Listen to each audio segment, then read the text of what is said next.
Hello, and welcome to the approval process for Ecollect forms. Forms of type collaborative student or collaborative teacher have the option to go through the approval process. There are a few reasons you might choose to enable approval.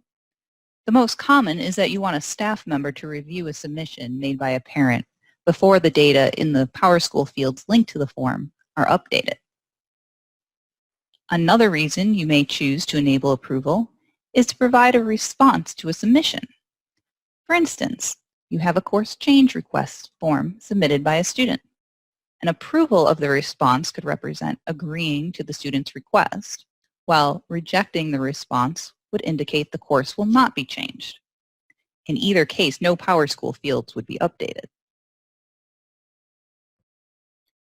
When a parent interacts with a form with approval turned on, they will not notice any difference until the response is submitted.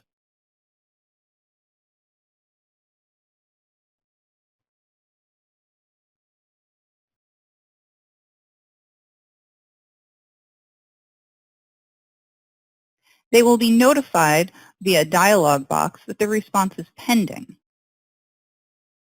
The background of the form will turn yellow, and any elements that have changed that were linked to PowerSchool fields will have red flags beside them. Hovering over the flag will show what the new response is and what the value in the PowerSchool field is. If the parent returns to the form listing,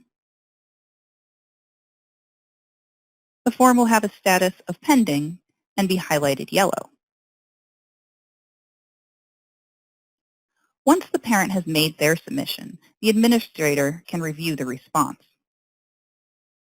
If the form has notifications turned on, the email the administrator receives will tell them which form was submitted and the student number of the record it was submitted to.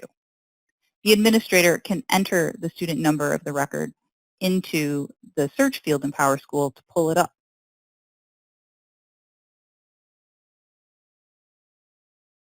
In the form listing, the administrator's view looks very similar to the parent's. The form has a status of pending and is highlighted yellow. Clicking on the form brings up the dialog box warning that the response is pending. The admin sees the same red flag, letting them know which fields have changed with the submission. The administrator is not able to edit the submission or make a new response until they have either approved or rejected the parent's response by clicking the appropriate button. If the admin sees an error in the submission, she can either reject the response and require the parent to make the fix, or she can approve the response and correct the error with a new submission of her own. Pressing the Approve button will allow the administrator to enter the approval password.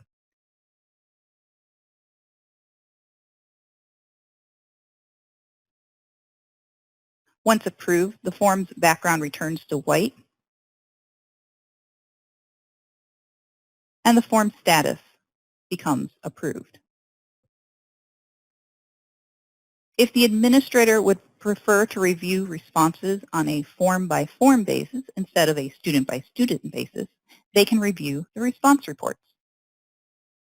Reports can be filtered by those that have approval enabled. In addition to the total number of responses, the form will also show how many responses are pending, approved, and rejected. Each of these are links that can bring up a filtered view of the response report.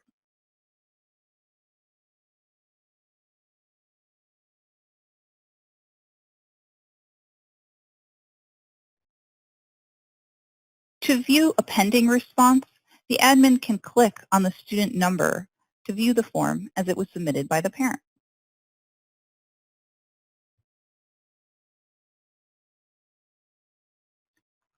Alternatively, if there are a limited number of questions on the form, or only a few that really need to be reviewed, the user can add those questions as columns to the response report, giving them an at-a-glance view of the responses.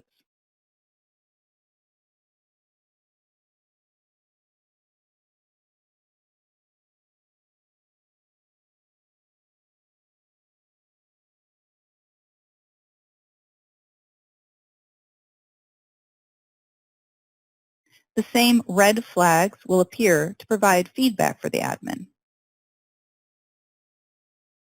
When the admin has decided which responses can be approved or rejected, she can use the check marks on the left-hand side to select all the responses that will get the same approval status, and choose the appropriate option from the button on the far right.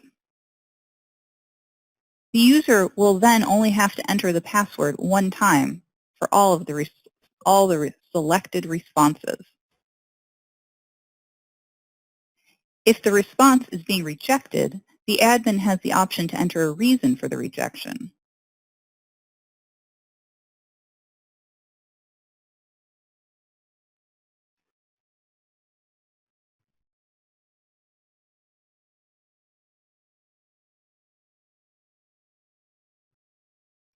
This reason will be displayed to the parent when they view their rejected response.